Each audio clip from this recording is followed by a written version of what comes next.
Some lovers become obsessed with the thought of obsession, control, and the fear of losing love. What happens when a once loving husband turns to the darkest side of evil? Subliminal messages as you sleep, witchcraft, spells, and a disappearance? Or was it murder?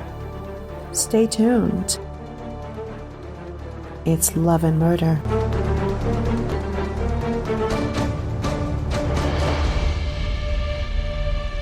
Good evening, everyone. Welcome to a new episode of Love and Murder, the weekly true crime podcast discussing relationships gone terribly wrong.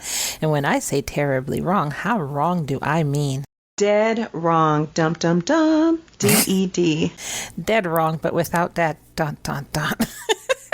Well, I wanted a little suspense. If I could have some sound effects, that'd be nice. Oh, that's every what now that and was. again. Oh, my bad. Yeah. Okay, yeah. I'll work on that. I am your host, Ky, along with my co-host, the gorgeous, the wonderful, the one who has been snowed in Arizona. Except I live in New Mexico, but she's close. Look, one of those desert states. She's like, hey, it's all the same. It's a desert with mountains and lots of snow. Yeah, you know what? Just if we can just talk about that. How do I wake up to like 5 inches? And they were saying on the news, aren't you asking yourself, what month is this? What season is this? So it's kind of weird. We didn't expect that. But, you know. Yeah, and I'm in the Northeast, and we haven't had snow in like a month, maybe. You know, wow. That's because you sent it here. Thank you. Appreciate it. Great. Oh, well. Wonderful. No problem. I could do it next week again. Okay. No, actually, well, anyway, so we love snow. We got that out the way. We just don't want any more. Okay. Our show discusses true crime cases told in a form of a story with mystery, suspense, and just a little bit of humor sprinkled on top. But never what, Char? But never at the expense of the victims. Only America's dumbest criminals. Those are the ones that we actually do kind of like I don't make know. Fun we of. We have a riot with them, don't we? It's just it's what it is. Yeah. Dumbest criminals out there. Download Good Pods and subscribe to Love and Murder over there, as well as check out other indie podcasts. Good Pods is good for iOS and Android, so you can listen on the go. Now, tonight we're talking about a recent case, a so far unsolved case of a missing wife and mother. Another case of abuse, unfortunately. Now, normally, it's the end of the month. My new thing was to do a missing persons cases, but I don't think y'all really like that. So we're going to do a different kind of missing person cases. Whoa. Also, as usual, I'm going to give you a reminder to listen to our last episode, which was the case of Dwight Jones. This case was, that's literally what I could say about it. This was a case of abuse and a lesson in why you don't ever stay in an abusive relationship for the sake of the children. In one way or another, it never ends well for the kids. So that's so true. Go back to an unwarranted revenge, episode 49, and listen to the case. We also have a video showcasing the social media history of Dwight Jones in our Facebook group. So you can get the link in the show notes below or search Love and Murder fan page in Facebook or Google. Switching gears now, in our exclusive community, we have a bonus episode of a woman who loved her boyfriend so much more than we'll ever understand, and a second case of a mother who would do anything for her son. Wait, or would she? If you want to hear these cases, then head on over to our exclusive community and Patreon at www.patreon.com/Love and Murder and join us over there. Later on, I'll tell you more about what you'll get from joining this community. Now, on to our case. May Millete, also called Maya, was born on May 1st, 1981 in the Philippines. When she was 13 years old, her family, both her parents and her 5 siblings, immigrated to Honolulu, Hawaii. Maya loved it in Hawaii and thrived there. Growing up, she was described as smart, very attractive, and very into education, so she loved to learn. And she was this, quote, tiny person with a big personality. After graduating from high school, she went to college and graduated from the University of Hawaii. Larry Millete was born in 1979 in San Diego, California, and his family had also immigrated from the Philippines. When he was 15 years old, Larry's family had moved to Hawaii after he was arrested in connection to a gang-related stabbing in 1997. Whoa. So on April 30th, 1997, in the Bay Teresa's neighborhood in San Diego, California, in the evening, police were called due to reports of a fight in the neighborhood. Now, quote, a 15-year-old is in jail after a confrontation between the group he was with and a 17-year-old in Paradise Hills. The 17-year-old was stabbed several times, end quote. That was from CBS News 8 at the time of that story. And also, the San Diego Union Tribune also had sent out details of the incident on May 2nd, 1997. It read, quote, a fight that police say was gang-related left one teenager. I should do it in a news voice if I could do that. Let's see. Yeah, let's hear it. Let's try it. Quote, okay. a fight that police say was gang-related left one teenager hospitalized with a stab wound Wednesday night. A 17-year-old was standing outside Thrifty Drugstore on Paradise Valley Road about 8:30 p.m. when three young men drove up and got into a fight with the teen and his friends, police said. Police believe that a 15-year-old stabbed the older youth several times, then drove off with his two companions. He was later arrested and booked into juvenile hall on suspicion of assault with a deadly weapon. The 17-year-old was listed in critical condition at an area hospital. Now, back to you, Char. Okay, so that wasn't bad, but you need more monotone. You almost sound too happy. Oh, my bad. Newscasters are depressing. Haven't you noticed? They literally have to I can't do sound happy a monotone. Yeah. Like straight across. They all have to. I read about that the other day. Like, why do they all sound the same? And they literally practice that to make sure that it's not too hypey and happy. Yeah. I'll have to... in other words, you're too pleasant. I'll have to practice that. So the victim was a 17-year-old who was stabbed multiple times, like the news report said, and rushed to Mercy Hospital. Thankfully, he survived the attack. Great start to the story so far. Yeah. Anyway, both Larry and Maya attended Radford High School and met in 1999 when they were working at a fast food joint. Both were still teenagers. For both, it was love at first sight, and they got married shortly after they met. In 2000, Larry enlisted in the Navy, where he stayed for the next 5 years. So basically, in 2005, after his 5-year service, he was discharged, honorably. He wasn't kicked out or anything like that. His time was up. And then he began life as a civilian. After this, they settled down in San Diego, probably the last place Larry was stationed. That's usually how it happens. When you get out of the military, they actually give you an option to go back to your listed home state, and your listed home state is the state where you signed up to the military. So they give you an option to send you back to your listed home state. So basically they'll help you move and everything, or you could do whatever you want at your own expense, or even stick around where you are if you like it enough. Exactly. So they were probably in San Diego already and then just decided to stay. But then again, he's from San Diego, so I don't know. Maybe they went there and that's when he signed up, or maybe they gave him an option to PCS over there, and so he took it to go back home, basically, and then they decided to stay. One of the two. One or the other. Yeah. So living in San Diego, both of them worked as civilians for the Navy. Maya's job was to negotiate contracts, and everyone says she was super good at it. She had a photographic memory. I wish. My brother has that. He only has to read a page once, and then that's his study. Me, I have to read over and over and then write it out and read what I wrote. People at her job respected her very much and said that she was, quote, a strong and confident leader. Many women in the office really looked up to her for how well she did in the office. She was so good at her job that she had a supervisory role as a contract specialist.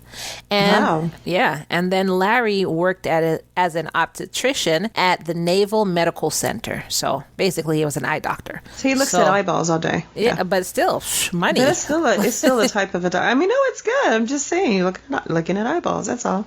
But I think it's great. It's respected, and you go to school for that, and I mean, it's Yeah. Yeah, I couldn't do it, but yeah. Yeah. Anyway, 10 years after they got married, they decided to start a family. And they actually had 3 children in the marriage, 2 daughters and a son, 4, 9, and 11. So the son was 4, and then the daughters were 9 and 11. And that was at the time of this story. Family members said that Larry was a good dad, always paying attention to his kids, and that Maya was a loving and caring mom. She was very hands-on and loved teaching their kids, like singing with them, cooking with them, just teaching them because, education was really important to her. Yeah. Later on down the line, there came claims of Maya having an affair. Starting in 2020, their marriage started going downhill due to these claims. Maya asked for a divorce, but Larry wanted to work it out. Maybe, go to counseling to get over the affair and whatnot. Now, Maya had good reason for wanting a divorce. There are reports that Larry has, quote, a scary temper.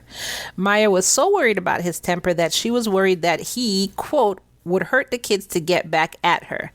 Maya is quoted in 2020 as actually saying, quote, Larry does have a scary temper, nothing the people outside of the family have ever seen. I don't think he would hurt me, but I think he would hurt the kids to get back at me. End quote. According to some of Maya's family, Larry was physically abusive and said that once he offered to pay someone $20,000 to kill the man Maya had an alleged affair with. Maya's friends said that around March, Larry started acting obsessive. They said he was doing like subliminal messages for her to be what he thought was a perfect wife. And the messages were like all over the place, and at different times these messages would just turn on. Now, what do you mean turn on? That's what I'm like, what? Like a hidden recorder? I don't know. That's so I'm weird. In the bathroom and I hear these like is it coming from the sky? Like, you will listen to me. I know. You will fix me that damn sandwich. Exactly. Oh my Maya. Yeah, that's creepy. That is really, seriously. Well, maybe it's the cat, I'll just be looking at everything. Like maybe the cat's talking to me. You're just like soaping up, like doody doo. You're taking a totally shower. Freaking out now. Doody doo. Char. Oh my, that's so weird. I couldn't explain it if I wanted to. That's crazy. So they said that starting in January, Larry would call all of Maya's friends, telling them that Maya was having some type of midlife crisis and asking them to talk to her. And the midlife crisis he was referring to was that she started going out with her friends more. Like that was literally it. And Larry, I didn't think she was midlife. Like how old were they at this point? She wasn't midlife. I think that's just his thing. No, because he was he was like 40 by this time, so she was like 38. She was young. She was younger. So oh gosh. Yeah, that's not midlife. No, it's not. So I get it. He was just frustrated. Yeah. Poor guy. So Larry didn't like that Maya was being less submissive and he was less in control. In the beginning, in the beginning of the relationship, she was a teenager, he was a teenager, she was very submissive. But now, she's 38. Her personality was changing, and as a controlling person, he didn't like this change. So to maintain a level of control, he started tracking her spending habits, her social media, where she was going, like everything. He'd gotten all her social media passwords and gotten into her accounts. Look. That sounds like my average relationship, but getting into the realms of ridiculous. Yeah, it's getting into the realms of Char's relationship. It's just all my relationships. But Ky is like, just once look in my phone. You'll draw back a nub, like fingers will be gone. You can look in my phone if you want. I have nothing there, but it's I mean to change passwords. Oh yeah, if you're going to change so two controlling people can't be together, and I'm a controlling person, and you're controlling but ain't gonna try and control me, so it ain't gonna happen. You go change passwords, we gonna have a fight. We seriously gonna have a fight. I think this story would have been completely different of where the abuse was coming from. Yeah, it would have been all turned around. It's like, the suspect was last seen. That's you going past the Dairy Queen somewhere. Like, she went that way. Oh my God. You know what? I don't know if you remember Markel, the 31-year-old, when I was 48. That lasted a year because I literally got rid of him, kicked him out. But I remember one day he changed my passwords, but I had this new app that takes a picture of the person that's breaking into your phone. Can you believe that? So imagine me showing him his self, because it snaps a picture, and I said, but you're lying to me because it's your pictures here, and the app says it was you, and it even gives me the time that you changed my password. He still denied it. But everything was I was locked out of everything. So let me tell you this, y'all. If y'all get to the point of Char's relationship, you need to run for the hills. Just, Yeah, don't wait to get the just app, like the our password last protector two. app. If you have to get a password protector to take a picture of somebody and your stuff, it's time to go.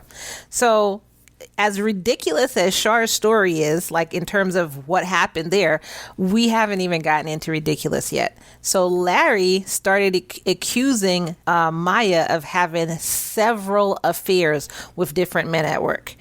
He even sent emails, like, oh my God, he even sent emails to her boss accusing her of having affairs at work. Can you imagine that, Char? Oh, that's so embarrassing. Oh my God. It's not even Highly embarrassing. No.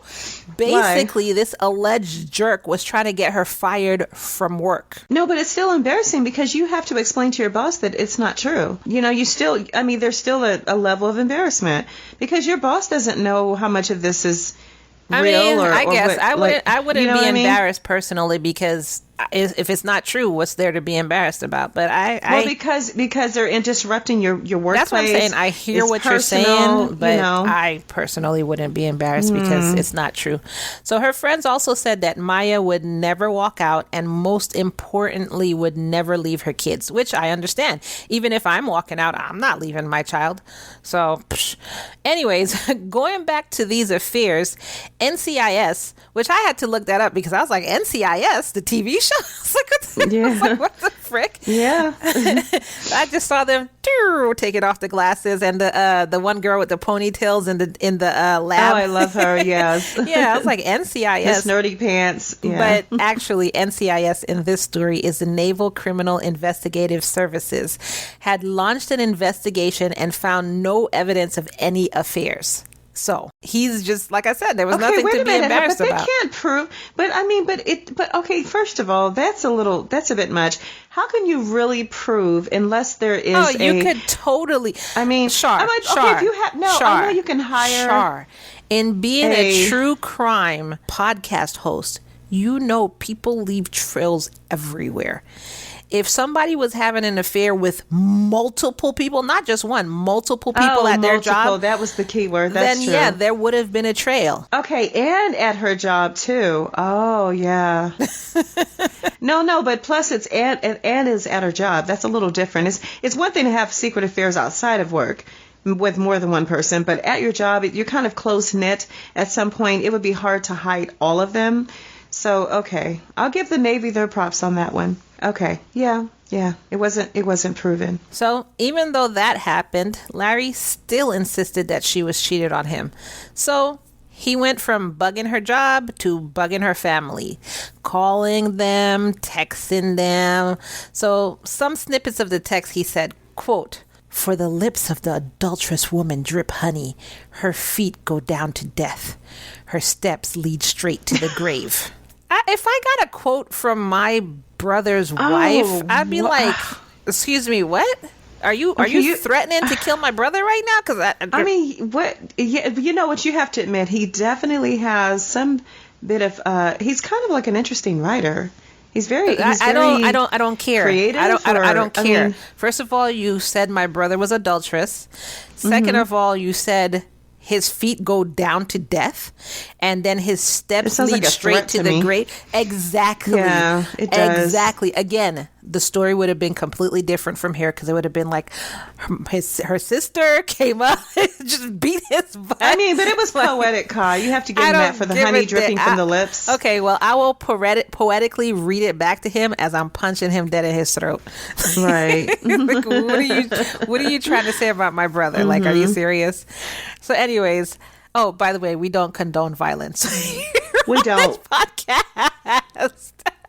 I I just said I was going to punch somebody in the throat, but we don't condone violence. We don't. Don't listen to her. She's just having a flashback, okay? Yeah. Of like, I don't know, teenage years or something. Yeah, Ky is all talk. I'm glad y'all can't see my face right now. Ky is all talk. So yeah.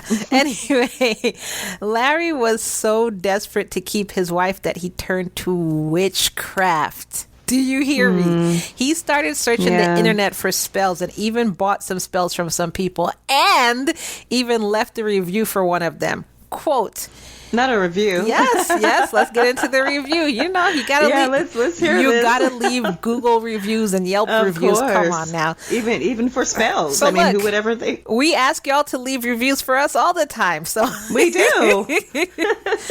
So, quote, she is kind, professional, and courteous. My casting has not yet manifested, but I'm really hoping and counting on it. Like 5 stars. What the hell? Oh, wow. Hey, look. That's really crazy. L&Mers. If he could do that, you could take 5 seconds to leave us a review. 5 stars. Yeah, about a spell, a curse even. Like, come on. Yeah, if he could do that, you guys. Yes. Anyway, by December, that's crazy. Larry and Maya had started sleeping in separate rooms. I mean, can you really blame her? But actually, I didn't think it'd take them so long. Do you think that would save her from Larry, like her sleeping in another room? Do you think that would end anything? Right. Girl, no. She might have had a man under the bed. I mean, look, it's wait, possible. wait. It's about to get a little more stupider. A little bit stupider. Yeah. Okay. One day, Maya found speakers in her room, and she confronted Larry, like, what is this? Why do I have speakers all over my room? Yeah. So he told her that he'd been playing subliminal messages for her while she slept. Sorry. So I know you're like wondering, what were the messages saying? You know, yeah, what were they saying? You're thinking maybe it's saying something like, you are beautiful, you're gorgeous, you're smart, you're a good mom. Or I'm hotter than he is. I'm hotter than your boyfriend. You know, a husband could say that.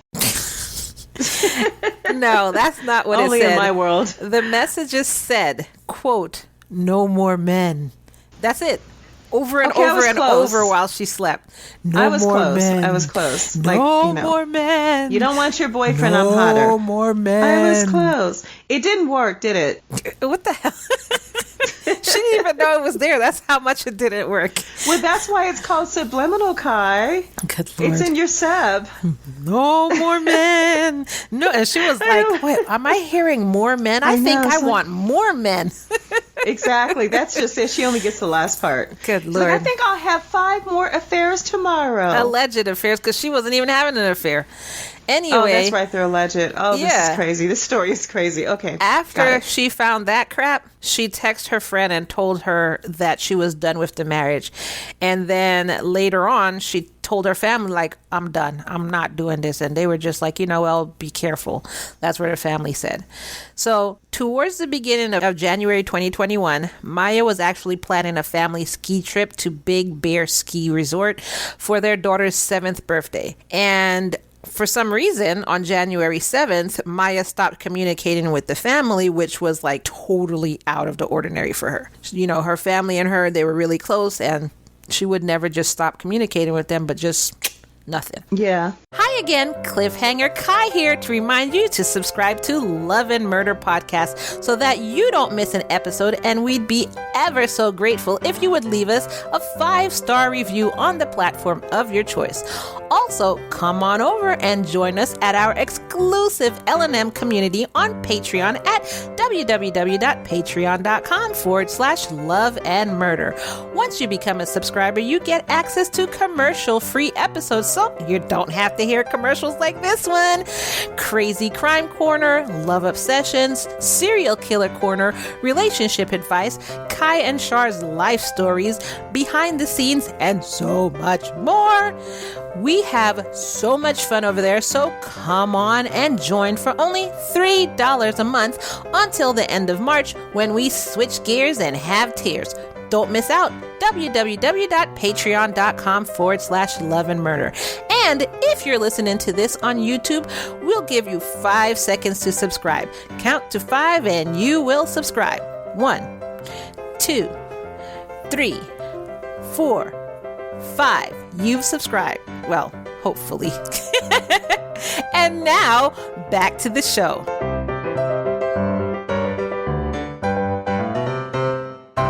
On January 8th, Maya's brother, JR, drove over to her house to check on her. Basically, something I would do. You know, I know my brother always messages me and suddenly he's not messaging me. Bump that. Immediately going to my siblings or my child's house. You know, it'd be faster if it was my child. Yeah. Be over. Yeah, I know. I give my sibling a benefit of a doubt. They're grown. You know, maybe they got busy. Maybe they just haven't. My child, she's never grown. I don't care if she's grown. She's never too grown. It's true. So JR pulls up and asks Larry where Maya was. Larry said that they'd had a fight and she had locked herself in their bedroom for many hours. So JR went and knocked on the door, but no one responded, so he thought that maybe she was sleeping, so he left. My crazy butt probably would have kicked the door down. I would have just opened the door anyway. I mean... Well, the door was locked, so he couldn't open the door. That's why you kick it down, isn't that what you said? Literally what I said. I'd have just broken the door down. I'll pay for it. Don't worry about that. Just checking on you. Yeah, basically. Mm-hmm. It'll be like, next time answer the phone and I won't have to destroy your house. Exactly. Like, it's simple. Now you're doorless. Do you see what you did? That's your fault. Then on January 9th, her family still hadn't heard from her, so her sister, Mary Chris, and her husband went over to the house. When they walked in, they noticed the house was a mess and it was cold. It was January and Larry had the AC running. But I have a quick question. That is really odd. Does it get cold in California? Like, I figure northern Cali up near Oregon and Washington State gets cold, but isn't San Diego... It's like, pleasant throughout the year. That's mid-California. But it's saying that it was like cold and he had the AC on. So. But you know what, though, now that I think about it, I think it probably does because I spent time in San Francisco and San Diego like around the same time. And there still were certain days that it was really breezy, like chilly, you know. But I don't know why why was the air conditioner on? I don't know. They walked in. It was freezing in the house. That's crazy. He has children in the house. The house is a mess. It's cold. So, you know, they're like, okay, whatever, weirdo. Anyways, where's Maya? And, you know, he said, oh, she's not home. She'd gone out. So they asked him, oh, out where? And he said she was out hiking. At what time of the day is this? Char, for some reason... I smell something, Char. Do you smell that? I think it's called BS. Oh, yeah. It's a BS burger. Okay, so you smell that. BS burger. She's out hiking. On the grill. Really? Yeah. I mean, and what time was this again that she's out hiking? Come on now. Yeah, she's just... Mm-hmm. Yeah. So the funny thing was that while she's out hiking, supposedly, all her stuff was still at the house. Her purse and everything. Even her car was still there. So even her phone was still at the house. So, like, I'm asking, what did she do? Did she hike to the location to start hiking? Like... Exactly.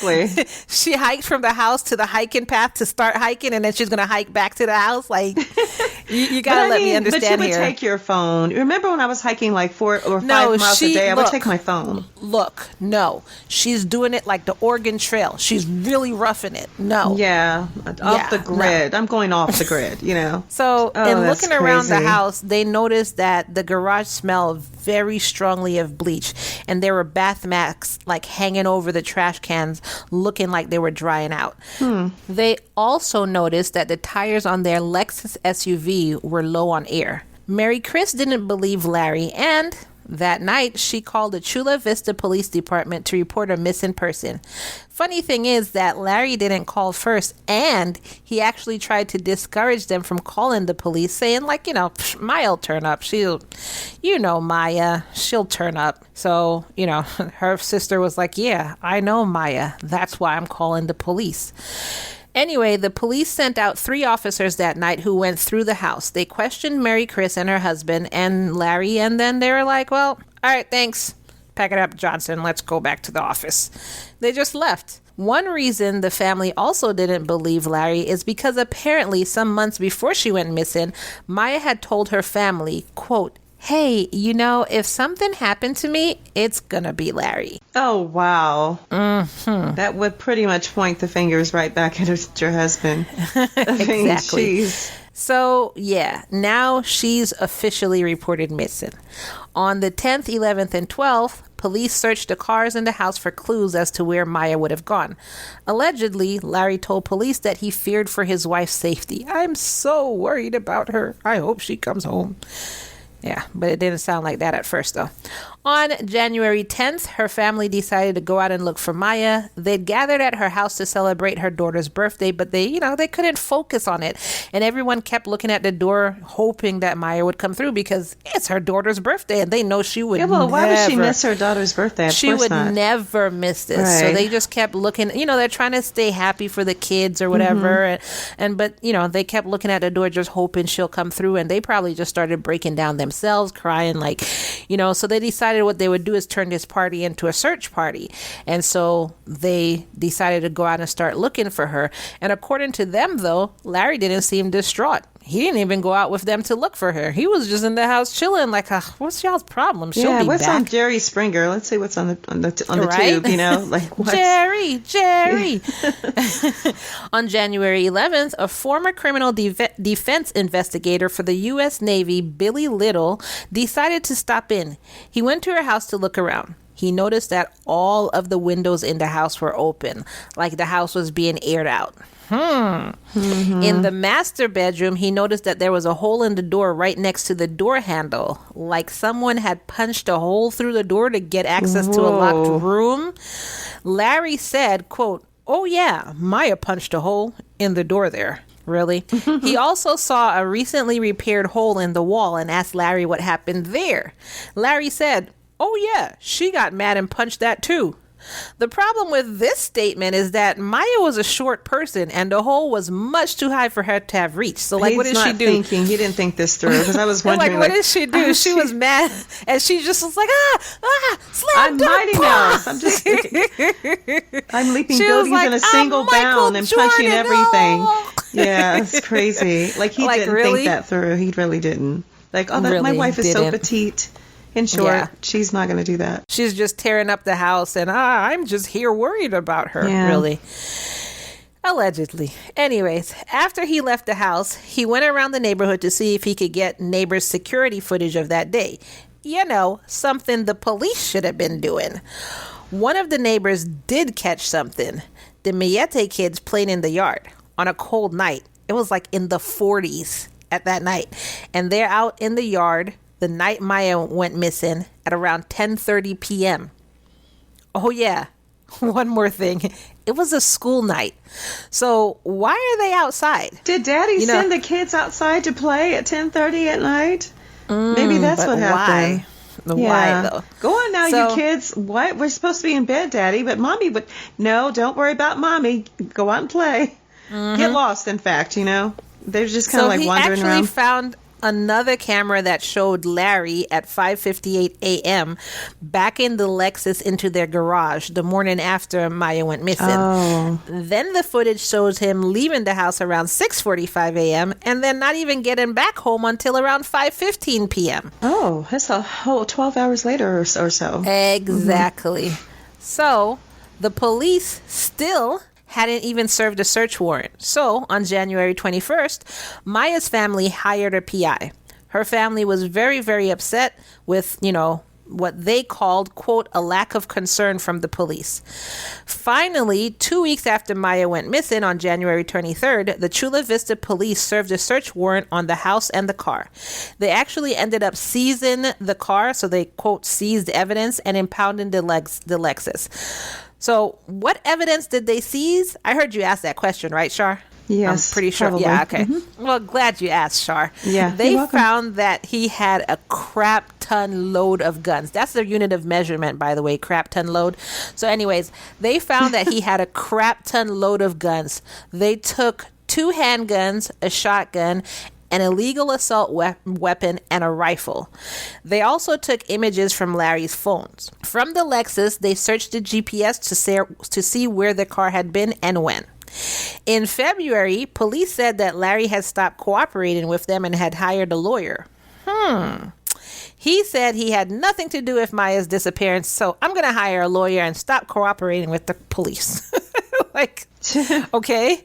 So remember when I said that Larry had turned to witchcraft? Can't forget that one. Well, he'd bought a supposed spell that would make a woman become attracted to him, which, in his case, was to bind his marriage in blood. So the spell told him to do a witchcraft blood altar, which he did. And there's actually a picture of it in the Facebook fan group. And What? if you're part of our exclusive L&M community, Then you get on to check it out. Patreon, you get all these extras just included in the episode post, so you don't even have to look for it. My question about this, though, is where did he get all of that blood? If you looked at the picture, look, on the picture, there's like a cup or a cup of and a half of blood splattered on this thing that he made. So I'm like, where the frick did he get all this blood? That was my question. I mean, if it's human blood, because it could be animal blood or something. But we are to assume it's human if he wanted the spell to work. Wait a minute. I just thought it saying? was human. That's what I was thinking. Well, that's what it sounds like his instructions were, but the instructions can't be go kill your wife or slash her and then take her blood and use it to hope that you can turn the spell against her or in your own favor. Like, that doesn't make sense. It's more effective when she's alive, right? I mean, you would think people are stupid. You would think. But anyway, during the investigation, it came out that on January 7th, the day that she went missing. Ready? Are you sitting down, Char? Are you ready for it? Ready? Yeah, I'm definitely sitting down for this one, Ky. So the day she went missing, she'd actually filed for a divorce intake form. She had put in a divorce intake form and had made an appointment with a divorce attorney. Huh. Exactly. So 3 months later, that video surveillance about the neighbors that I told you about were finally turned over to the police. So I guess they finally asked for it. Oh, it's only 3 months, what's the rush? Right. So that's about March that happened. If you go to the group that I'm constantly mentioning, you'll see the video in there. Of course, if you're a member of our exclusive group and Patreon, it'll be in the episode post, so you don't even have to look for it yet again. These videos showed, well, they were really audio with a video. So it's like somebody's security camera taking a video of your front lawn. But if nobody passes in front, you're just seeing the front lawn, but you can hear the audio from around the place. Yeah, okay. So that's what it was. So it was that. It showed that on January 7th at 9:57 p.m., you can hear dogs barking and 8 gunshots. Now, when I listened to it, 8 gunshots. Oh. When I listened to it, the shots started coming it was really fast at first, and then towards the end it was significant pauses between shots. There's also another video at 10:43 p.m. where you hear the kids screaming and playing, so that's how you know they were outside playing. 10:43 p.m. Char. Okay, so and all the shots are outside. Are we hearing all these shots outdoors, or were some of those shots coming from inside the house? I mean, how can you tell the difference? There should be a difference, though. It was just loud bangs. Okay. It's not like they had bulletproof walls and so you hear it muffled. You just hear loud bangs. Mm-hmm. So these videos were originally found in Billy's investigation. So if you forgot who he was a criminal defense investigator. He said he'd told the police all about this back in January, but they just didn't take any action on it. After watching the videos, the FBI said that they couldn't definitively claim that these sounds were gunshots.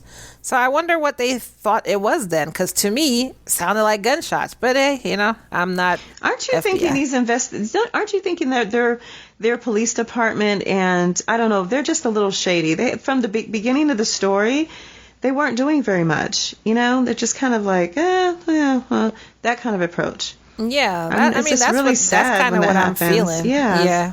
It's like, whatever. Who does that?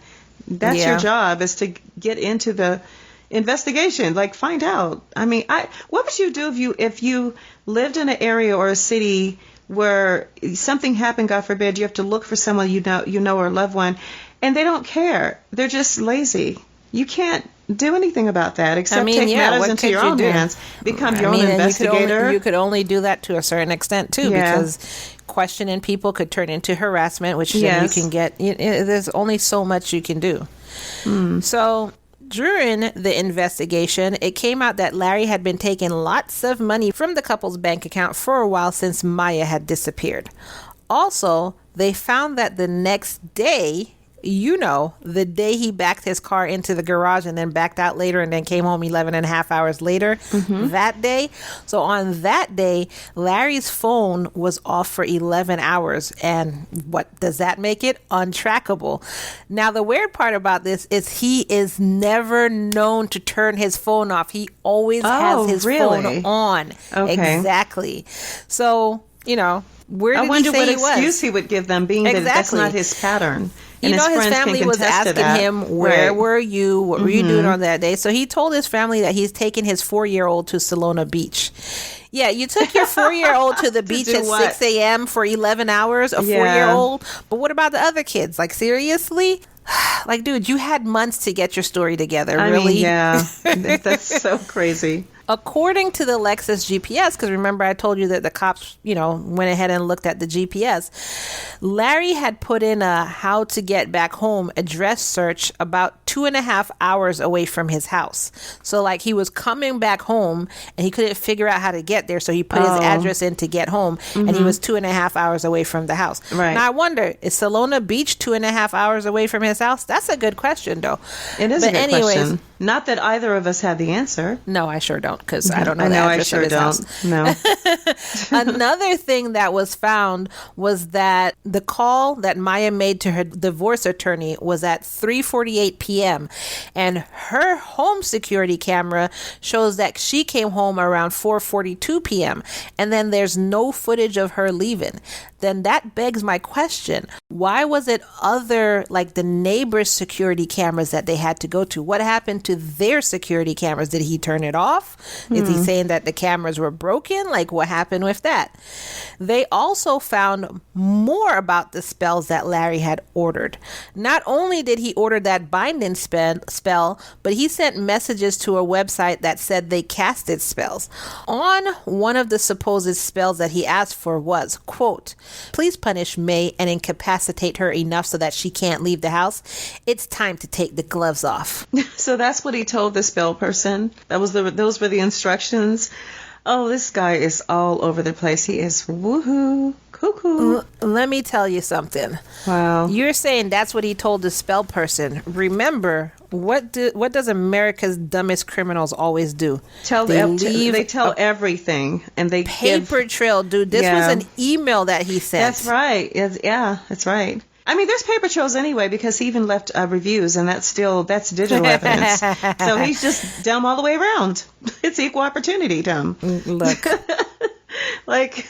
On the last day Maya was seen, Larry sent a bunch of emails to that same spellcaster website saying stuff like, quote, "I think she wants me to snap. I'm shaking inside, ready to snap." Seriously? Why don't you just write a letter saying you did it? Like, just exactly. Wow.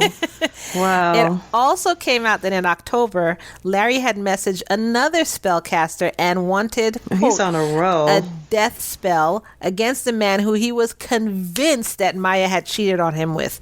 The email read. No, I didn't do it, but it's an email. Quote, "Do you have any spells that can manifest to cause physical harm? May his unborn child be punished for his wrongdoings." End quote. Like, damn, are you freaking That's kidding pretty cruel. me? Not the baby, the poor, what did the baby have to do? The unborn baby. For real. He didn't do nothing. Right. He hasn't even been here yet. Are you serious? Not even a thought yet, but he's already cursed. Like, no, don't. Oh my gosh. I can't, the fact that he just couldn't stop. He was obsessed with these spells. Yeah. That's what it sounds like. He was just so, and I guess he figured it wasn't his with hands the would spells. be. He was just he tried to get her to lose her job so she could stay home and she could be around him. He tried to turn her friends against her. He tried to turn her family against her. Yeah, I think There's he so even many went levels of the religious dysfunction route and was trying to tell her family to send her to church. When none of this worked, then he turned to this. He's just trying anything to be back in control of her. Yeah. So to be sure the spellcaster got the right person, he'd even sent pictures of the man to them. Now, by the way, They did an investigation and there was no evidence of cheating, but he is like, y'all don't know what you're doing. I know what I'm talking about. She's cheating. Like, are you serious? Yes, I can prove it. Oh, how? I don't know how I can prove it, but I could prove it. You don't have that gut feeling like I do. Mm-hmm. Good Lord. Another thing that came out during the investigation was that at one point in time, Maya had told her friend that Larry had choked her out, like to the point that she was unconscious. Mm-hmm. Yes.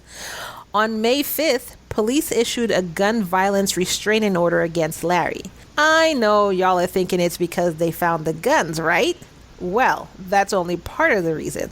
They found pictures on his phone of a bunch of guns on his dining room table, and in one of the pictures, his 4-year-old son was on the table surrounded by the guns. So that's Shark's cue to be like, what the?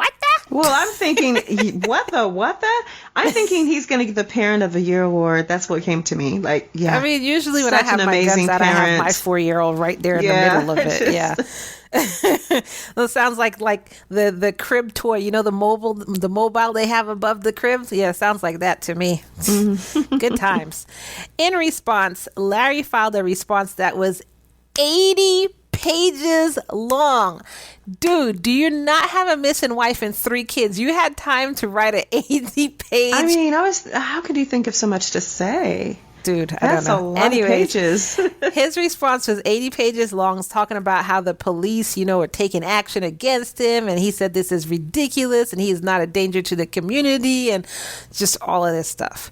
Oh, man. On May 27th, Maya's parents filed a petition seeking visitation with their grandchildren.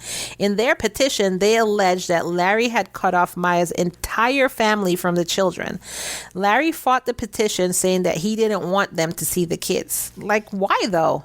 Why didn't you want them to see the kids? I mean, he was just, I don't know. It's like there's no particular reasoning with him. It's just whatever. Control again. That's what I think. You know what? You're right, Ky. I'm definitely going to agree with that.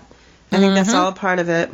In any way possible, any manner possible, that's what matters to him is control. Yep. And that is control. The poor kids, though, the kiddos just see their grandparents. It's just awful. I'm pretty sure they want to see their mom first. Well, yeah. But in June, the gun violence restraining order was delayed until September, which was interesting because Larry agreed to the delay. Now, why do you think he would do that? Like, seriously, I'm asking your opinion, Char. And even the L&Mers, why do you think he would delay this restraining order? Because he doesn't have his guns back. The longer you delay it, he's not going to get his guns back. And it's something that he loved. So why would he agree to delay it? I mean, I thought he was buying some time. Maybe he's got something up his sleeve. You know what? That's probably what it is. He's buying time. The only thing I can imagine, Ky, because this guy, he's out there. I don't know. This is a doozy, Yeah. Yeah. So in the summer, which was, July 22nd, Larry was finally named as a person of interest in the case. I don't know what took these people so long. It only took 7 months. That's crazy. They only had so much evidence. Like, it doesn't matter. We're not interested. So much evidence that he was a person of interest. It took 7 months. Anyways, on October 18th, murder and assault weapon charges were filed against Larry. And on October 19th, the Chula Vista Police Department SWAT team, good Lord, the whole SWAT, the SWAT team arrested Larry for the murder of his wife, first-degree murder charges, and felony possession of an assault weapon. This carries 25 years to life sentence if convicted. The assault weapon charge by itself has a maximum sentence of 3 years. Now, on October 21st, Larry pleaded what, Char? Not guilty, Your Honor. Exactly, not guilty. A motion was filed, quote, people's request to deny bail, indicating all of the new information that had come out with the case, including the comments about Maya, she'd made to her friends, about her husband, the comments that she made to her family about her husband. So this was all included in the people's request to deny bail. The prosecutor reported that Larry would be a danger to his children, was a flight risk, and if he was released on bail, he might also try to go and murder the man that he accused Maya of cheating on him with. I'm out on bail, so I'm gonna go do some murder. What? He can make a beeline and just murder the milkman. Are there still milkmen out there? I just don't think he just has it in for that particular guy. I think it's just that he lost his mind because he couldn't control his wife in the beginning. I think it's that particular guy, all the stuff that he's doing, but I don't think he would have been out on bail and gone to try and murder him. But still, I agree. Not. I would say whatever to keep, you got to find out what's going on. He needs to stay in one place so we know what's going on. So yeah.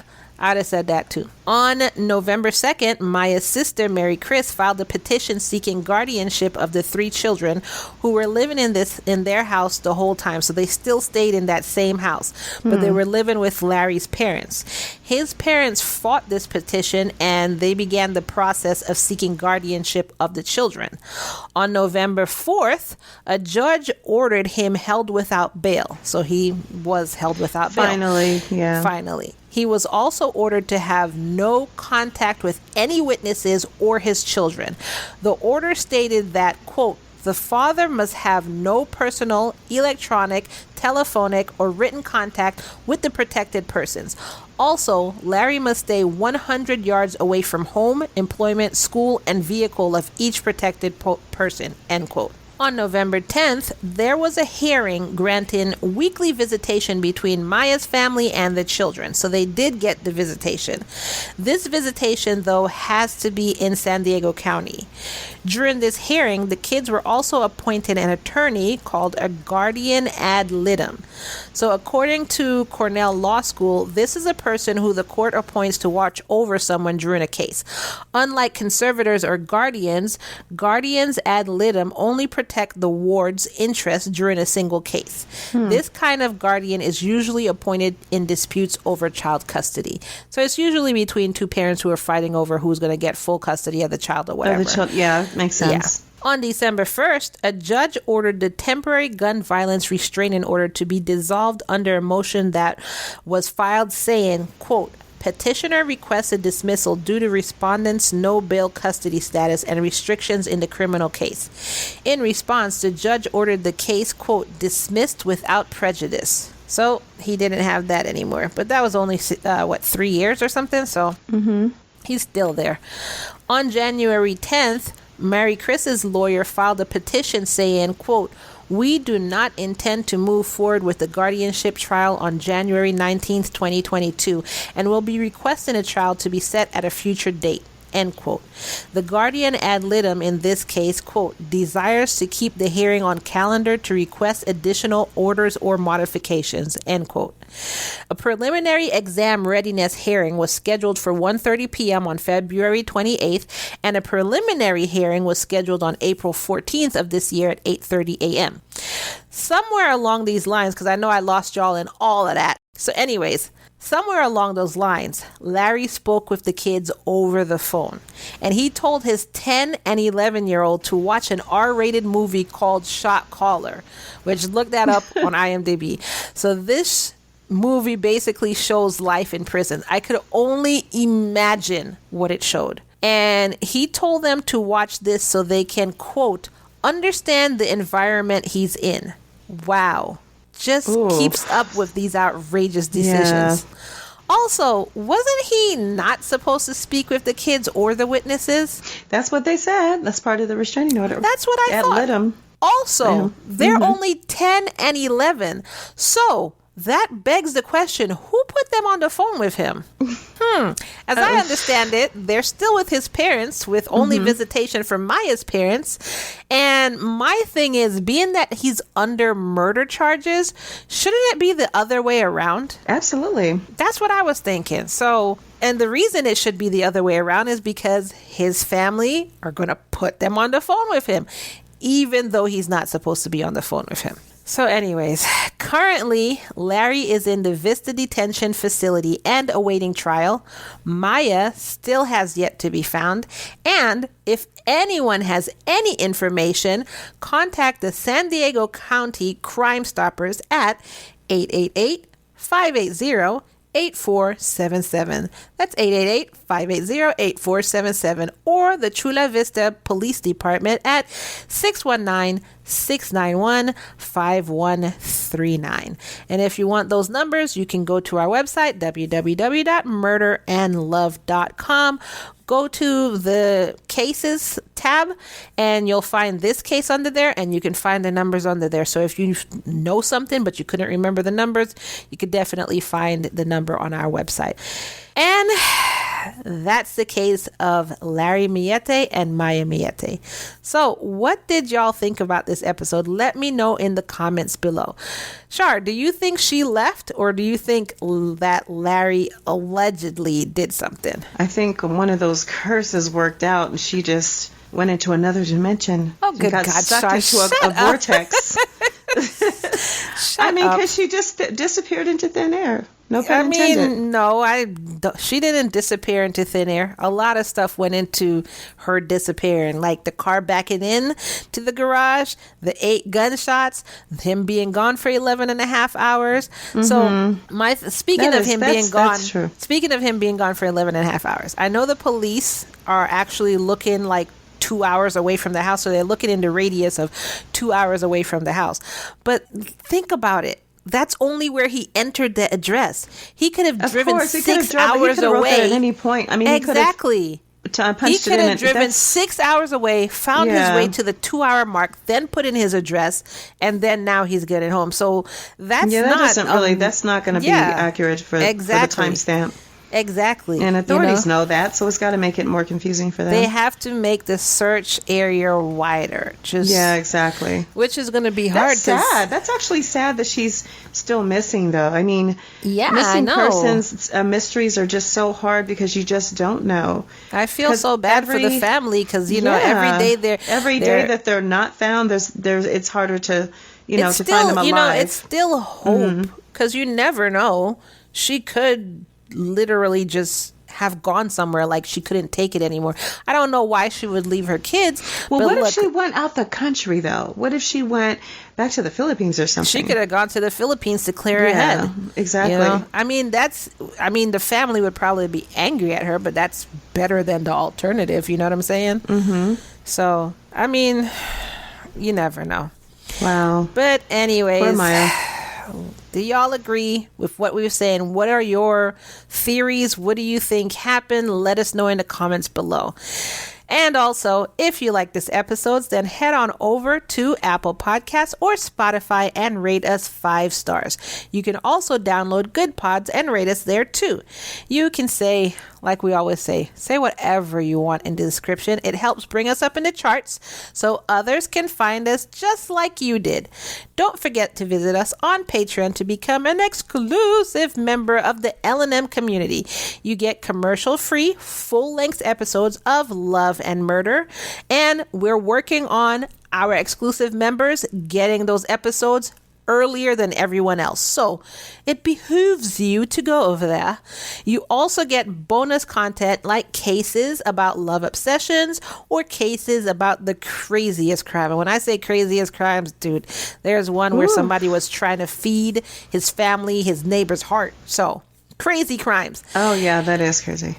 Or you get our new serial killer corner, which we're having that start soon. It hasn't started serial killer corner, but it's coming. You also get host stories, behind the scenes, and so much more. Right now, you get all of this for only $3 a month. And if you subscribe now, you stay grandfathered in even if/when the price changes.